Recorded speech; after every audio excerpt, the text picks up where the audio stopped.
আসসালামু আলাইকুম সবাইকে। আশা করি সবাই ভালো আছেন। আমিও আল্লাহর রহমতে অনেক ভালো আছি।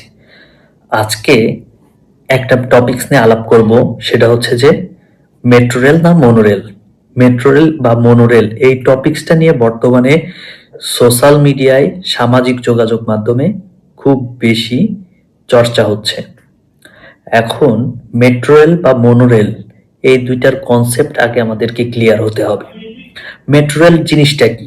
মেট্রো রেল হচ্ছে ম্যাস র্যাপিড ট্রানজিট, যেখানে বৃহৎ জনসংখ্যা বহন করে অন্যত্র নিয়ে যাবে, সেটা হচ্ছে এমআরটি। এমআরটির কথার সাথেই কিন্তু ম্যাস র্যাপিড ট্রানজিট এই তিনটা শব্দই জড়িত, মানে বৃহৎ জনসংখ্যা ট্রান্সপোর্ট করে অন্য আরেক জায়গায় অপর প্রান্তে পৌঁছে দেবে। এটা হচ্ছে মেট্রো রেল। তাহলে মনোরেলটা কি? মনোরেলটা হচ্ছে যে একটা বিমের উপর দিয়ে ওই রেলটা চলবে এবং ওইটার জনসংখ্যা ধারণ ক্ষমতা মেট্রো রেলের থেকে অনেক কম। মেট্রো রেলের এভারেজ স্পিড ৮০ কিলোমিটার প্রতি ঘন্টায় এবং মনোরেলের এভারেজ স্পিড ৪০ কিলোমিটার প্রতি ঘন্টায়। মেট্রো রেলের যে মেনটেনেন্স কস্ট সেটা মনোরেলের তুলনায় অনেক কম। এখন বাংলাদেশের জন্য কোনটা সুইটেবল, এই সুইটেবল কোনটা সেটা যদি আমি বলতে চাই, তাহলে যদি দুই একটা উদাহরণের মাধ্যমে বোঝাই তাহলে বিষয়টা আপনারা ক্লিয়ার হতে পারবেন। তো আমি উদাহরণ দেব আমাদের পার্শ্ববর্তী দেশ ভারতের। ভারতের দিল্লিতে যে মেট্রো রেলটা রয়েছে, সেই মেট্রো রেলে প্রতিদিন প্রায় ৫০ থেকে ৬০ লক্ষ মানুষ যাতায়াত করতেছে। কত হিউজ পরিমাণ মানুষ ওই মেট্রো রেলের মাধ্যমে যাতায়াত করতেছে।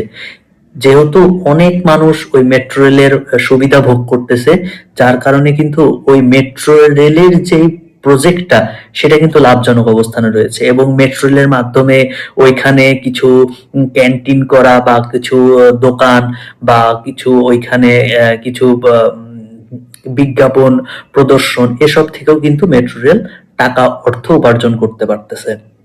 তাহলে যদি আমি ভারতের দিল্লির চিত্রটা দেখি, সেখানে কিন্তু মেট্রো রেলটা একটা বেশ ভালো অবস্থানে রয়েছে।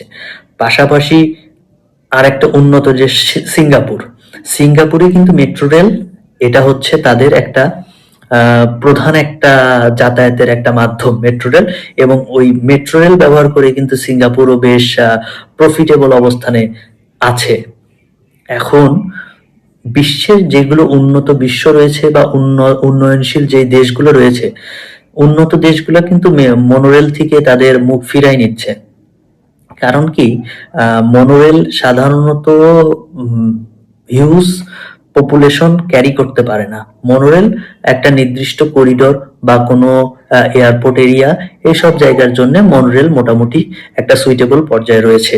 কিন্তু যদি আমি মেগা সিটির কথা চিন্তা করি বা আমি যদি চিন্তা করি যে আমার দেশে অনেক বেশি জনসংখ্যা রয়েছে এবং ওই জনসংখ্যাকে একটা নির্দিষ্ট সময়ের ভেতরে অপর প্রান্তে পৌঁছে দিতে হবে, সেটার কথা যদি আমি চিন্তা করি, সেই ক্ষেত্রে মেট্রো রেলটাই হচ্ছে বাংলাদেশের জন্য সুইটেবল।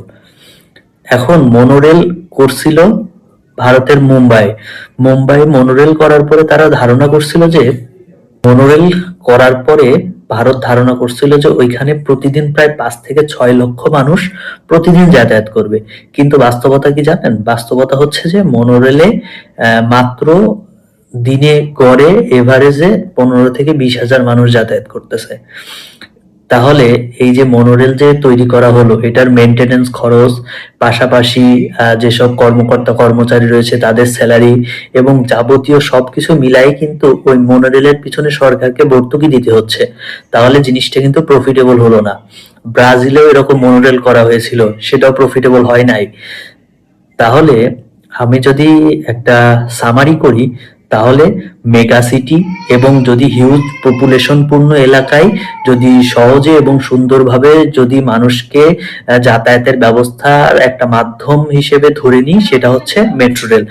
এবং যদি কম জনসংখ্যা পূর্ণ এলাকা হয় এবং সেই এলাকাটা যদি সুন্দরভাবে সাজানো বা খুবই অর্গানাইজড ভাবে ওই ওই নগরায়নটা হয়, সেই ক্ষেত্রে হয়তো মনোরেলটা প্রফিটেবল হতে পারে।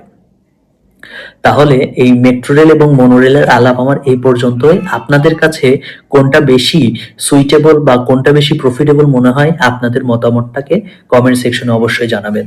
ধন্যবাদ সবাইকে।